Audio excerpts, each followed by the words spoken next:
اندر مزار شریف کی طرف گیا. مزار شریف کی طرف گیا اور مزار شریف میں جب گیا تو مزار شریف میں وہ پانی جانے لگا. مؤذن نے رات کے وقت میں یہ منظر دیکھا کہ بڑے پیر دستگیر کی مزار شریف میں پانی جا رہا ہے، اور بظاہر مزار شریف کی مٹی جو تھی وہ کچھ ہٹ گئی. وہ ڈرے کہ کہیں پانی سے بڑے پیر دستگیر کی جسم اقدس کو کوئی تکلیف نہ ہو. یہ ایک انسانی تقاضے کے تحت، فطری تقاضے کے تحت، تو وہ دوڑتے ہوئے رات کے وقت، رات کے دوسرے پہر میں غالباً، فوراً سجادہ نشین سید شرف الدین قادری کی بارگاہ میں حاضر ہوئے. دروازے کو کھٹکھٹایا، دروازہ کھولا گیا. آپ نے پوچھا کیا معاملہ ہے؟ تو انہوں نے عرض کیا کہ حضور ایسا ایسا مسئلہ ہے، پانی جو ہے وہ مزار پاک میں جا رہا ہے. آپ فوراً وہاں سے نکل کے آئے تو دیکھا کہ واقعی پانی جو ہے مزار شریف میں بڑے پیر دستگیر کی مزار میں جا رہا تھا، پورا پانی جمع ہو کر. تو آپ نے فوراً جو ہے وہ مٹی کو صحیح کرنا شروع کیا مزار پاک کے. جیسے ہی صحیح کرنا شروع کیا تو ایسا مسئلہ ہوا کہ مزار پاک کے دیوار کی طرف جو ہے، ایک طرف سیدھی طرف جہاں پہ بڑے پیر دستگیر کا رخ تھا، اس طرف جب دیوار صحیح کر رہے تھے تو مٹی ہٹی تو بڑے پیر کا ہاتھ جو ہے وہ مزار شریف میں اس طرح سے دکھنے لگا، ظاہر ہوا. ایک خوشبو پھیل گئی تھی پورے علاقے میں، پورا علاقہ معطر. اب وہ ہاتھ دکھا. اب ظاہر سی بات ہے آپ نے حضور تاج الشریعہ کو دیکھا ہے، بہت سے نے دیکھا ہوگا.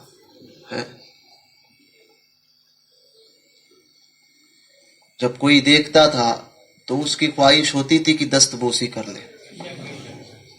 اگر وہ بھی نہ ہو تو وہ خواہش کرتا تھا کہ ہاتھ سے ہاتھ لگ جائے یا جسم سے ہاتھ لگ جائے. یہ تو کئی بار ہوا ہے اور زمانے نے دیکھا ہے. اور اس کا انکار وہی کرے گا جو یہ کہے گا کہ سورج ہے ہی نہیں. سمجھے؟ اس کا انکار وہی کرے گا. تو اب ظاہر سی بات ہے کہ 1400 سال بعد بڑے پیر دستگیر کے ایک نائب کی عظمت کے لیے کا یہ عالم کہ لوگ دیکھ لے تو دیوانہ وار صرف جسم مس ہو جائے، ہاتھ مس ہو جائے تو پہنچ جاتے تھے. اب وہ غوث پاک کے شہزادے جو سجادہ نشین بھی تھے، ان کے سامنے تو براہ راست بڑے پیر کا ہاتھ تھا، براہ راست بڑے پیر دستگیر کا ہاتھ. اب دل کی کیفیت نے جوش مارا اور انہوں نے وہیں سے جو ہے وہ مزار شریف میں اتنا جو حصہ کھلا تھا، ہاتھ ڈال کے بڑے پیر دستگیر کے ہاتھ پر بوسہ لے لیا اور پھر مزار شریف کو صحیح کیا. مزار شریف صحیح کرنے میں جو ہے نا، کیونکہ پانی جا رہا تھا تو وہ صحیح کرنے لگ گئے تھے تو وہ اتنا حصہ کچھ کھل گیا تھا. تو یہ معاملہ ہوا تھا. تو انہوں نے سوچا کہ موقع کو غنیمت جانا.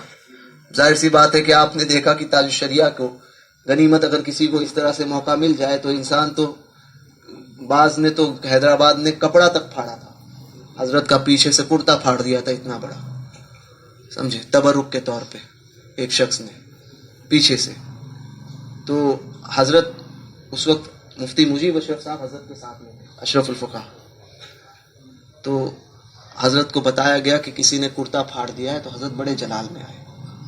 اب ظاہر سی بات ہے، اور جلال بھی، اب ظاہر سی بات ہے کہ آپ ایک عید میں آپ سے اگر 50 لوگ مصافحہ کر دے یا گلے مل جائے، معانقہ کرے، تو آپ کا دماغ خراب ہو جائے گا. 100 لوگ اگر معانقہ کر لے تو آپ بولو گے یار ختم کرو، یہ بات بہت ہو گئی. سال میں 2 مرتبہ عید ہوتی ہے، بقری عید میں تو ایسا معاملہ ہوتا ہی نہیں، انسان کاٹنے کے پیچھے ہی جو ہے. عید الفطر میں ہوتا ہے 1 مرتبہ، مگر انسان تھک جاتا ہے، یار کتنی ملاقات کروں، بس ہو گیا. بعض موقع پر تو کسی کو دیکھتا ہے تو عید مبارک کر کے وہی سے ہی نکل جاتا ہے. بعض میں جو ہے معانقہ بہت دور کی بات ہے، ہاں خیریت مبارک ہو کر کے نکل جاتا ہے.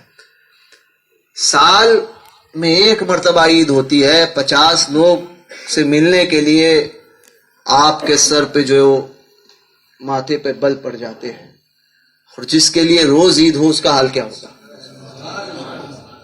جس کے لیے روز عید ہو تو ظاہر سی بات ہے کہ وہ جو ہے وہ بظاہر جو ہے وہ جلال، حضرت نے بڑا جلال فرمایا. تو حضرت نے جلال میں یہ کہہ دیا کہ کرتا کاٹ دیا. اتنی بھی تمیز نہیں ہے، بات خود مجھے مفتی مجیب اشرف صاحب نے بتائی، میں غیر معتبر بات نہیں کرتا. تو اتنی بھی تمیز نہیں کہ کرتا پھاڑ دیا. تو حضرت نے فرمایا، مفتی صاحب نے کہا، بولے کہتا، حضرت فرماتے کہ کہتا تو دے دیتا. تو مفتی صاحب کہتے ہیں کہ حضور آپ نہیں دیتے، اس کی وجہ سے تو پھاڑ کر لے کر گیا. تو پھر جا کے حضرت کرتا جو حضرت کا جو جلال کم ہوا. تو بہر کیف تو وہ موقع غنیمت جانا تھا انہوں نے اور ہاتھ چوم لیا تھا. ہاتھ چوما، مزار شریف کو صحیح کیا، آ کر سوئے. سونا تھا کہ خواب میں دیکھتے ہیں کہ بڑے پیر دستگیر تشریف لائے، غوث پاک تشریف لائے. چہرے پر بڑا جلال ہے، اتنا جلال ہے. اور یہ میں وہ کتابوں والی روایت نہیں، اپنے خاندان کی روایت بیان کر رہا ہوں، جو اپنے باپ دادا سے، اپنے دادی سے، اپنے گھر والوں سے میں نے سنی ہے. تو اپنے گھر کی بات بیان کر رہا ہوں. تو خواب میں جو ہے وہ بڑے جلال میں تھے. سید شرف الدین قادری جو سجادہ نشین تھے، جو غوث پاک کی اولاد میں پوتوں میں تھے، ہمارے رشتے کے اعتبار سے تو ہمارے دادی کے چچا لگتے ہیں. تو بڑے جلال میں بڑے پیر دستگیر ہے، چہرہ سرخ اور چہرے پر جلال کے آثار نمایاں ہے. اب بڑے پیر نے فرمایا کہ فرماتے ہیں غوث پاک رضی اللہ تبارک و تعالیٰ عنہ کہ آپ نے یہ کیا کر دیا؟ کہا حضور، فرمایا کہ تمہاری ہمت کیسے ہوئی مجھے ہاتھ لگانے کی؟ تمہاری ہمت کیسے ہوئی مجھے ہاتھ لگانے کی؟ اب یہ باادب کھڑے ہیں. بڑے پیر نے کہا کہ تو انہوں نے عرض کی حضور آپ کی مزار پہ پانی آ رہا تھا، ہمیں یہ خدشہ ہوا کہ مزار شریف میں آپ کے جسم اطہر کو کوئی پانی کوئی نقصان نہ پہنچائے. تو اب بڑے پیر دستگیر کا جواب سنیے. غوث پاک جلال میں فرماتے ہیں تمہیں پتہ نہیں، اللہ تبارک و تعالیٰ نے مجھے غوث اعظم بنایا. اللہ تبارک و تعالیٰ نے مجھے غوث اعظم بنایا ہے، اور اللہ نے زمین و آسمان میں کوئی چیز ایسی پیدا ہی نہیں فرمائی ہے کہ جو عبد القادر کی قبر میں آ کر اسے تکلیف دے. تو پانی کی کیا مجال ہے؟ اللہ نے زمین و آسمان میں، ساری کائنات میں، سارے عالم میں کوئی چیز ایسی پیدا نہیں کی کہ جو عبد القادر کی مزار میں آ کر اس کو تکلیف پہنچا سکے. تو پانی کی کیا حیثیت کہ میری مزار میں آ کر مجھے تکلیف پہنچائے. فرمایا کہ یہ تمہیں کیا ضرورت تھی کہ میری مزار کو صحیح کر لیتے، جیسا تھا ویسا ہی چھوڑ دیتے. اب آگے فرماتے ہیں بڑے پیر کہ یہ بات تم سے کس نے کہی؟ تو کہا حضور مجھے تو نہیں پتا تھا، مؤذن صاحب نے آ کر عرض کہہ دیا۔ بڑے پیر نے فرمایا ٹھیک ہے اب وہ یہاں نہیں رہیں گے، جلال میں فرمایا۔ اور پھر فرماتے ہیں کہ چونکہ تم میری اولاد ہو، تم میری اولاد ہو، تم نے میری مزار کو کھولا کیوں؟ ہاتھ چومنے پر بات نہیں ہوئی تھی، کھولنے پر بات ہوئی تھی کہ کھولا کیوں؟ فرماتے ہیں کہ تم نے میری مزار کو کھولا کیوں؟ فرمایا کہ کوئی اور ہوتا، بڑے پیر فرماتے ہیں، تو اس کا حشر میں کیا کرتا یہ وہی جانے، اس کے ساتھ کیا ہوتا۔ چونکہ تم میرا خون ہو، میری اولاد ہو، کوئی اور ہوتا تو اس کو کیا سزا دیتا تو یہ اور وہی جانے۔ چونکہ تم میرا خون ہو، میری اولاد ہو، میں تمہیں بڑی سزا نہیں دوں گا، مگر سزا کے طور پر میں تمہاری ایک آنکھ لیتا ہوں۔ میری قبر کو کھولا تو بڑے پیر نے ان کی آنکھ پر ہاتھ لگایا، اتنے میں آنکھ سے نیند سے بیدار ہوئے اور دروازے کی کنڈی جو ہے وہ کھٹکھٹانے کی آواز آئی، دروازہ کھولا۔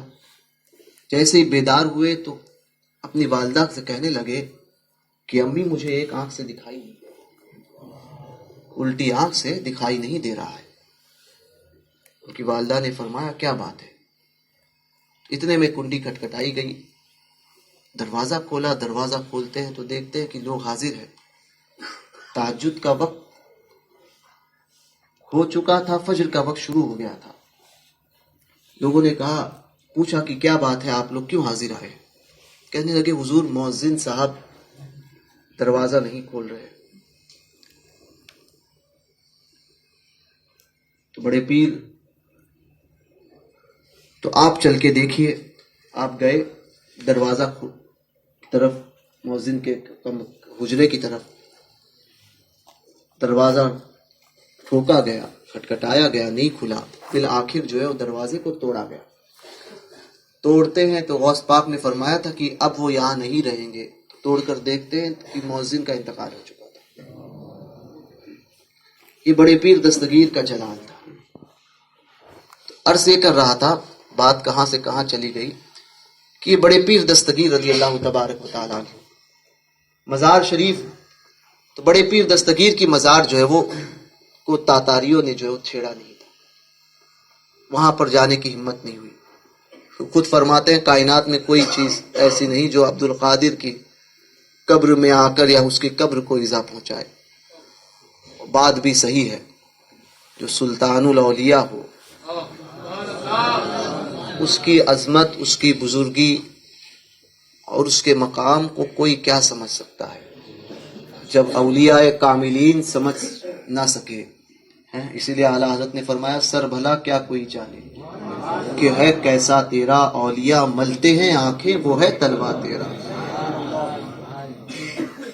تاتار ایک بغداد کی ایک تاریخ رہی، تو بات چلی تھی لنگر کی، تو لنگر جو ہے وہ بڑے پیر دستگیر کا جاری رہا اس تاتاریوں کے دور میں بھی۔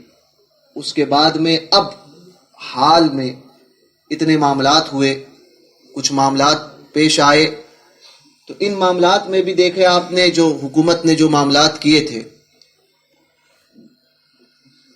امریکہ کے ساتھ میں جو جنگ ہوئی تھی، اس جنگ میں بھی سب کچھ تباہ برباد ہوا تھا، سب کچھ تباہ و برباد ہوا، مگر بڑے پیر دستگیر کا وہ لنگر بدستور چالو رہا۔ پہلے وہ ایک وقت ہوتا تھا، مگر جب جنگ شروع ہوئی تو وہ 3 وقت ہونے لگا، 3 وقت، اور ہزاروں کی تعداد میں لوگ آ کر کھانا کھاتے تھے، یعنی لنگر لے کر جاتے تھے، مگر کمی واقع نہیں ہوتی تھی اور پتہ نہیں چلتا تھا کہ آیا کہاں سے۔ ان امریکیوں نے بڑے پیر دستگیر کی مزار کو ڈھانے کی کوشش کی تھی۔ میں نے وہ چیز بھی دیکھی بڑے پیر کے مزار پر، گنبد شریف کے بعد بازو میں تقریباً یہ جتنی کمان ہے اس سے یہ 2 کمان کا یا 1 کمان کی اتنی بڑی میزائل جو ہے وہ رکھی ہوئی تھی برابر گنبد شریف کے بازو میں. میں اوپر, مجھے سرکار بغداد کا احسان بڑا کرم کہ میں بڑے پیر دستگیر کے اس گنبد شریف کی خدمت میں بھی گیا. اوپر جو ہے وہ اوپر جاتا تھا, اس گنبد شریف کے کئی چکر بھی لگائے. سارے اقطاب جہاں کرتے ہیں کعبے کا طواف, کعبہ کرتا ہے طواف درے والا تیرا. تو وہ گنبد شریف کو میں نے ہاتھ سے کئی مرتبہ پوچھا اور بوسا دیا. تو اس اکثر جو ہے وہ کئی بار مجھے تو یاد بھی نہیں کتنی مرتبہ میں گیا ہوں. بہت بار بغداد شریف میں بڑے پیر دستگیر کے اس گنبد شریف پر جانے کا موقع ملا, اور میرے پاس آج بھی اس کی کئی اینٹیں جو ہے موجود ہے اس گنبد شریف کی. اور مزار شریف کا اصل مزار شریف کا پتھر بھی میرے پاس ہے, کیونکہ تابوت کے اندر غوث پاک کی اصل مزار شریف ہے تو اس کا پتھر بھی ہے. تو میں نے وہ بڑی میزائل جو ہے وہ دیکھی تھی, پوچھا تھا ان سے خادم سے کہ یہ کیا ہے. تو وہ کہنے لگے کہ دوران جنگ امریکیوں نے بڑے پیر دستگیر کے گنبد کو شہید کرنے کی نیت سے یا رافضیوں کی سازش کے تحت شہید کرنے کی نیت سے اس میزائل کو چھوڑا تھا. میزائل اپنی تیزی کے ساتھ میں گنبد شریف کی طرف آیا, مگر جیسے ہی وہ بڑے پیر دستگیر کے گنبد سے اب ٹچ ہونے ہی والا ہے تو یوں ہوا کہ کسی نے اس کو ایسا ہاتھ میں پکڑا ہے اور بازو میں رکھا. اور جب اس کو چیک کیا گیا تھا تو وہ میزائل بھی وہ خراب نہیں ہوا تھا, یعنی اس کے اندر ساری چیزیں ٹیکنیکلی سب صحیح تھی مگر پھٹا نہیں. یعنی ایک تو کہ گنبد شریف پر نہیں لگا, دوسرا کہ وہ اٹھا کر رکھا گیا, اس کے بعد میں بھی کئی مہینے تک تھا. وہ بڑا میزائل تھا تو وہ رکھا ہوا تھا. تو وہ بڑے پیر دستگیر رضی اللہ تبارک و تعالیٰ نے, تو وہ لنگر بڑے پیر کا. اور بتاتے ہیں کہ اس دوران جو ہے وہ جب معاملات ہوتے تھے تو انہوں نے کئی مرتبہ امریکیوں نے اس سے پہلے کوشش کی کہ بڑے پیر دستگیر کی مزار شریف کو ڈھائیں. تو ان امریکیوں کا کہنا تھا کہ جیسے ہی ہم بابو شیخ, غوث پاک کے اس علاقے کو بابو شیخ کہا جاتا ہے, بابو شیخ میں داخل ہوتے تھے تو ہمارا جو ٹی وی تھا نا, سمجھے, ہمارا جو میڈیا تھا وہ فیل ہو جاتا تھا. یہ ہو جاتا تھا کہ بابو شیخ کا علاقہ ہی دکھتا نہیں تھا, ایسا لگتا تھا کہ ایک سمندر بہہ رہا ہے. باہر آتے تھے پھر میں برابر بتاتا تھا, بابو شیخ میں داخل ہو گئے, سمندر چاروں طرف. تو ہمیں سمجھ میں ہی نہ آیا کہ ماجرا کیا ہے. تو لنگر غوث پاک کا 3 دن تک چلا. وہ لنگر جو ہے وہ اس جنگ میں چلتا رہا اور 3 وقت لنگر چلتا تھا, اور ٹرکیں بھر بھر کے لنگر جو ہے وہ آتا تھا. لوگوں کو پتا ہی نہیں چلا کہ وہ لنگر آیا کہاں. یہ بھی معاملہ ہوا. تو بڑے پیر دستگیر فرماتے ہیں کہ میں نے نیکیوں کے پلڑے کو الٹ پلٹ کر دیکھا, بھوکے کو کھانا کھلانے سے بہتر نیکی کوئی اور نہیں پائی. اب یہ ایک بات میں نے بتا دی, غریب نواز کی زندگی دیکھ لیجیے آپ. غریب نواز کی زندگی میں نے کل بھی کہا تھا, جو لوگ تھے پتا ہے, کہ تندور کی 10 روٹیاں نکال کر دی تھی غریب نواز نے, اور فرمایا تھا کہ جب انسان کو بھوک لگتی ہے تو نہ لکڑے کا ڈنڈا کام آتا ہے نہ سونے کا ٹکڑا کام آتا ہے. بھوک لگتی ہے تو انسان کو اس کی روٹی چاہیے ہوتی ہے, اور وہی روٹی اس کو جو ہے اس کی بھوک کو مٹاتی ہے. اور پھر بزرگوں کی ایک روایت دیکھ لو آپ, 1400 سال کی تاریخ اٹھا کر دیکھ لو, صوفیہ کو دیکھ لو, سب کو دیکھ لو ان 1400 سال میں, اور پھر بزرگوں کو دیکھ لو کہ سب نے صوفیہ کا جو دور آیا اس میں خانقاہیں قائم ہوئی. بزرگوں کے اندر ایک چیز تھی کہ خانقاہ میں ایک طرف مسجد ہوتی تھی، ایک طرف تربیت ہوتی تھی، اور تیسری بات ان کی خانقاہوں میں، ہر خانقاہ میں جو کامن تھی وہ تھا لنگر کھانا. آپ نے غریب نواز کی بارگاہ میں بھی دیکھا. یہ اور بات ہے کہ کچھ چور ہے جو کھاتے رہتے ہیں. اب کہا کیا جائے، کچھ لوگوں کو حرام کا کھانے کا عادت ہو جاتی ہے. اب جس کے نصیب میں کھانا ہی حرام کا لکھا ہے تو پھر ڈیگوں میں سے بھی حرام کا ہی کھائیں گے. سمجھے؟ آتا غریبوں کے لیے ہے، کھاتے ہیں وہ حرام ہی ہے. کہ نصیب ہی ویسا ہے، مقدر کی بات ہے. مگر وہ یہ نہیں جانتے کہ جو ڈیگوں میں کروڑوں سے ڈلوانا جانتے ہیں وہ کروڑوں کو پیٹ بھر کر کھلانا بھی جانتے ہیں. تو یہ اپنے اپنے مقدر کی بات ہے. بہرکیف اس طرف نہ جاتے ہوئے میں کہوں گا کہ خانقاہوں میں یہ مزاج رہا کہ لنگر کھانا رہتا تھا، لوگ آتے تھے اپنی بھوک مٹاتے تھے. اب ایک بات، آخری بات عرض کر دوں. ایک حدیث پاک میں نے پڑھی. حدیث پاک کا مفہوم ہے، حدیث میں آتا ہے حضور فرماتے ہیں کہ صلی اللہ علیہ وسلم کہ غریبی ایسی ہے کہ وہ انسان کو کفر کے دلدل تک لے جاتی ہے، کفر تک بھی پہنچاتی ہے. مفلسی بڑے پیر کو دیکھ لو، غریب نواز کو دیکھ لو، اولیاء کاملین کی تاریخ اٹھا کر دیکھ لو. سب نے، میں نے جو حدیث سے سمجھا، سب نے ایک چیز کی. لوگ کہتے ہیں کہ فلاں بزرگ نے جو ہے وہ کتنوں کو مسلمان بنایا. حضور مفتی اعظم کی زندگی دیکھ لیجئے آپ. لنگر ایسا جاری ہوتا تھا سرکار مفتی اعظم کی زندگی میں. ایک کوئی تھے حضرت کی بارگاہ میں، وہ اگر میں زائرین سے کہتے تھے آپ لوگ 3 دن رکے ہو چلے جاؤ، تو حضرت فرماتے تھے آپ لوگ رکیے. لوگ آ کر کہتے تھے کہ حضور وہ فلاں صاحب جو ہے وہ منع کرتے ہیں، میں نام نہیں لوں گا، فلاں صاحب منع کرتے ہیں، وہ کہتے ہیں کہ آپ لوگ چلے جائیے، 3 دن ہو گئے، اب کیا ہے کہ مہمان.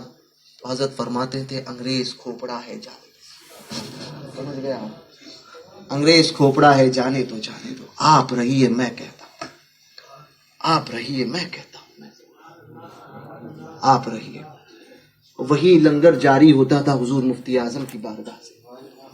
لوگ کھاتے تھے، بھوکوں کو کھلایا جاتا تھا.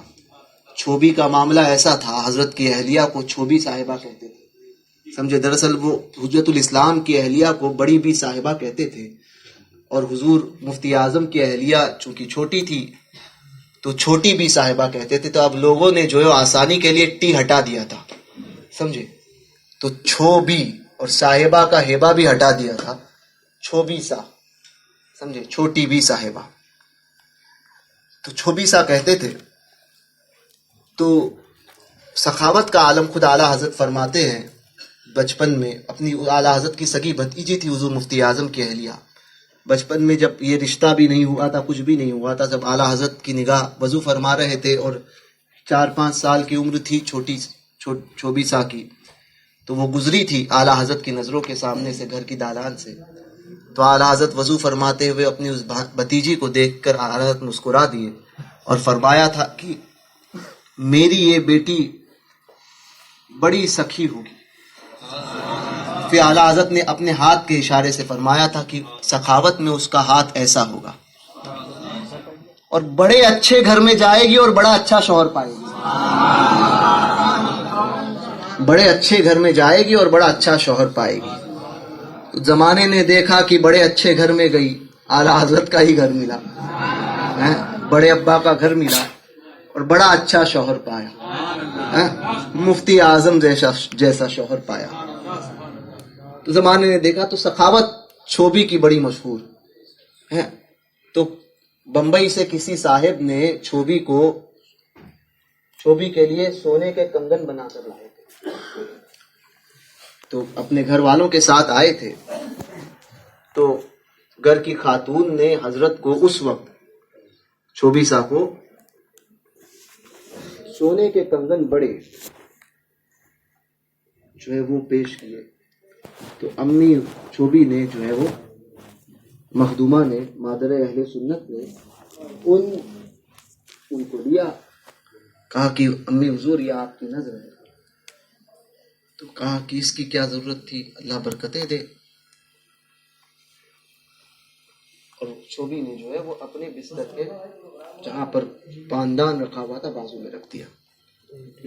اب وہ تو چلی گئی. سونے کے کنگن آج آدمی 1 گرام کسی کو نہیں دے, سمجھے. خادمہ آئی, خادمہ نے کہا چھوبی بڑے اچھے کنگن ہیں, کس نے دیا؟ تو کہا کہ بمبئی سے کچھ لوگ آئے. ارے بہت اچھے لگ رہے ہیں. چھوبی ہے میں لے لوں. دوسرا ہوتا تو کہتا کہ خادمہ ہے, نوکر ہے, نوکر جیسا ہی رہو. فوراً جواب دیا کہ تمہیں پسند ہے؟ کہا ہاں چھوبی مجھے پسند ہے. اچھا رکھ لو, رکھ لو, رکھ لو. لے کر گئی, لیکن ماتھے پر شکن نہیں. اعلیٰ حضرت نے فرمایا تھا سخاوت میں اس کا ہاتھ ایسا ہوگا. مادر اہل سنت زندہ باد, مادر اہل سنت زندہ باد. سخاوت میں ایسا ہوگا. بہت سی باتیں ہیں. کبھی یہ اگر چھوبی پر اگر تقریر ہو جائے مخدومہ اہل سنت پر تو کئی گھنٹے اطمینان سے تقریر کر سکتا ہوں, پھر کبھی کروں گا. تو بہرکیف تو کھانا کھلانے کا معاملہ, وہی لنگر حضور مفتی اعظم کی بارگاہ میں. آپ حضور تاج الشریعہ کی زندگی کا وہ حصہ آپ لوگوں نے دیکھا ہے جو بہت عروج کا تھا, سمجھے. یعنی اس حصے کو آپ نے حضور تاج الشریعہ کے دیکھا کہ جو بہت عیش و عشرت کا بظاہر تھا, سمجھے. اس حصے کو دیکھا کہ لوگ سمجھتے تھے کہ بہت پیسے والے پیر ہیں, اور غوث پاک نے ویسے نوازا بھی تھا, اس میں شک بھی نہیں تھا, بڑے پیسے والے پیر ہی ہیں, سمجھے, اس میں کوئی شک نہیں. غوث پاک نوازا تھا. اب کسی کو اعتراض ہو تو جا کر غوث پاک سے لڑائی کرے, سمجھے. ہاں, عطائیں مقتدر غفار کی ہے, ابس بندوں کے دل میں گل ہے یا غوث. ابس کے اسد سے ان کے سینے پاک کر دے کہ بدتر دکھ سے بھی کیسل ہے یا غوث. ہے نا, کوئی چڑھتے ہیں ہم پر بھی تو ہم کہتے ہیں دیا مجھ کو انہیں محروم سے. تاج الشریعہ کے تعلق سے بھی میں یہی کہوں گا کہ دیا ان کو انہیں محروم چھوڑا, میرا کیا جرم حق فاصل ہے یا غوث.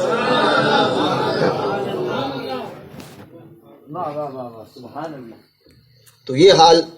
تو حضور تاج الشریعہ کا عروج کا دور, یعنی آپ نے بڑا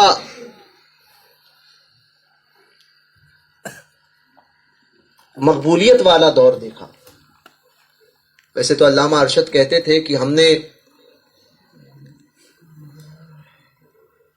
اختر میاں کی زندگی میں, اس وقت حضرت کو جو ہے تاج الشریعہ نہیں کہا جاتا تھا, یا اظہری میاں کہا جاتا تھا, یا اختر میاں. علماء جو ہے بڑے علماء اختر میاں اکثر کہتے تھے. تو ہم نے اختر میاں کی زندگی کو دیکھا ہے کہ جو مقبولیت لوگوں کو بڑھاپے میں ملتی ہے اختر میاں نے جوانی میں پائی. تو حضرت کی زندگی کو لوگوں نے دیکھا اور کہتے تھے کہ بہت بڑے پیر صاحب ہے, اور واقعی تھے بھی, کوئی شک نہیں. اپنے دور کے سب سے بڑے پیر تھے وہ, غوث پاک کی عطا. تو حضرت کی زندگی کو اگر آپ پرانے معاملات میں چلے جائیں پہلے, تو حضور تاج الشریعہ کی ذات اگر پتہ چلے تو آپ کو پتہ چلے گا کہ تاج الشریعہ نے اکیلے تھے اس وقت خاندان میں حضور مفتی اعظم کے بعد جنہوں نے سفر زیادہ کیا, کیونکہ حضور ریحان ملت جو ہے وہ فوراً 3-4 سال بعد وصال فرما گئے. تو تنہا حضور تاج الشریعہ تھے جو اپنے پورے خاندان کی کفالت کرتے تھے. اور یہ بات آج کوئی منع کرے یہ اور بات ہے نا، لیکن جو بریلی والے ہیں وہ اس بات کی گواہی دیں گے، ہے نا، بریلی والے اس بات کی گواہی دیں گے کہ حضرت نہ جانے کتنوں کو پالتے تھے، صرف خاندان والوں کی ضرورت نہیں بلکہ پڑوسیوں کی، حضرت محلے والوں کی پیچھے کچھ سیدانی رہتی تھی تو ان کی جو قریب سادات لوگ تھے، کسی کے گھر میں کسی بچی کی شادی کا معاملہ ہوتا تھا تو حضرت کے پاس کوئی خاتون جو ہے وہ پردے میں پہنچ جائے، امی حضور کے پاس، حضرت کی اہلیہ محترمہ کے پاس، تو کہتی تھی کہ شادی کا معاملہ ہے، تو بند مٹھی وہ لفافے میں پیسے پیک ہوتے تھے اور جاتے تھے، ہاں؟ اور ہمارے سید کیفی صاحب تو اس کے آج بھی گواہ ہیں، سمجھے؟ تو یہ معاملات تھے کہ سخاوت ایسی رہی کہ لوگ وہ دیکھتے ہیں جو اس کو دکھتا ہے، مگر کبھی کبھی زندگی کے ان پہلوؤں کو بھی دیکھو جو آپ کی نظروں سے اوجھل ہے. اسی لیے کسی پر تبصرہ کرنے سے پہلے 10 مرتبہ سوچو. یوں ہی کسی پر تبصرے مت کرو. کسی کی زندگی کو جانے بغیر صرف ایک پہلو دیکھ لیا کہ ہاں فلاں تو ایسا ہے، فلاں تو ایسا ہے، دوسروں میں عیب مت نکالو، بلکہ یہ سوچو کہ ہو سکتا ہے کہ کوئی ایک خوبی اس کے اندر ایسی ہو کہ جو تمہارے اندر نہیں ہے، اور وہی خوبی رب کی بارگاہ میں مقبول ہو جائے تو ہو سکتا ہے وہی خوبی جو مقبول ہو گئی وہی اس کی بخشش کا ذریعہ بنے گی. تو اس طرح سے پالا ہے. تو تاریخ رہی کہ بزرگوں نے پالا، غریبوں کو پالا. اب حدیث میں نے جب پڑھی نا، لوگ کہتے ہیں نا کہ کتنے کو مسلمان کیا، کتنوں کو مسلمان کیا، کتنوں کو مسلمان کیا، کتنوں کو مسلمان کیا. میں نے یہ حدیث پڑھی. اس حدیث پڑھنے کے بعد میں میرے دماغ نے ایک بات کہی کہ واہ رے اولیاء کاملین، آپ کی ذات اور آپ کے مقام پر قربان. غریب نواز کی شان تو پھر وراء الورا ہے، سمجھے؟ وراء الورا ہے، بہت اونچا ہے مقام. جو ہے وہ کسی کے مجدد الفی ثانی جیسے بزرگ جو ہے ان کے مقام کو نہ تلاش سکے تو پھر ہماری اور آپ کی کوئی بات گنتی ہی نہیں ہے. وراء الورا بہت اونچا معاملہ. بزرگوں کی بات کر رہا ہوں میں. تو ان بزرگوں نے کیوں کھانا کھلانے پر، پیٹ بھرنے پر توجہ دی لوگوں کی؟ تو میں نے جو نتیجہ پایا تو یہی سمجھتا ہوں میں اس حدیث سے کہ کئی غریبوں کو کفر کے دلدل میں جانے سے انہوں نے بچایا. کفر کے دلدل میں جانے سے کہ بعض جب غریبی آتی ہے، مفلسی آتی ہے تو انسان کفر تک پہنچتا ہے نا.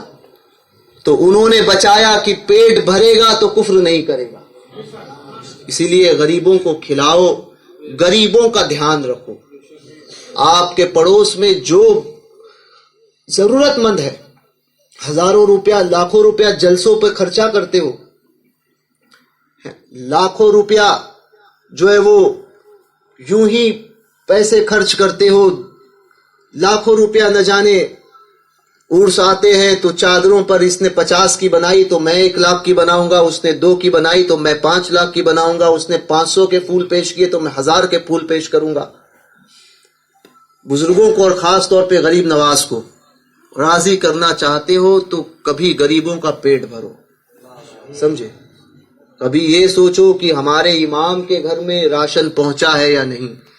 کبھی یہ سوچو کہ کسی گھر میں راشن نہیں ہے تو اس کی مدد خاموشی کے ساتھ میں ہم کر دیں، سمجھے؟ کہ ہو سکتا ہے یہ عمل، یہ آپ کا عمل ہو سکتا ہے کہ اسے اس کفر کے دلدل میں جانے سے بچا لے. اس لیے غریبوں کی مدد کرو، یہی بزرگوں کا پیغام ہے. اللہ تبارک و تعالیٰ کہنے سننے سے زیادہ ہمیں عمل کی توفیق عطا فرمائے. مسلک اعلیٰ حضرت پر ہم سب کو ثابت قدمی نصیب فرمائے، مسلک اور مرکز کا سچا وفادار بنائے، اور مسلک و مرکز کا باغی ہونے سے اور باغیانے مسلک اعلیٰ حضرت سے ہم سب کو محفوظ فرمائے. مسلک اعلیٰ حضرت پر سختی سے قائم رہنا اور قابل مبارکباد ہیں جماعت رضائے مصطفیٰ کے وہ احباب جنہوں نے غریب نواز کی یاد کو شرعی اعتبار سے منایا۔ اللہ تبارک و تعالی انہیں بھی اور ان کے توسل سے ہم سب کو اس کا بہترین صلہ دنیا و آخرت میں عطا فرمائے۔ دوران گفتگو اگر کوئی غیر شرعی کلمات میری زبان سے نکلے ہوں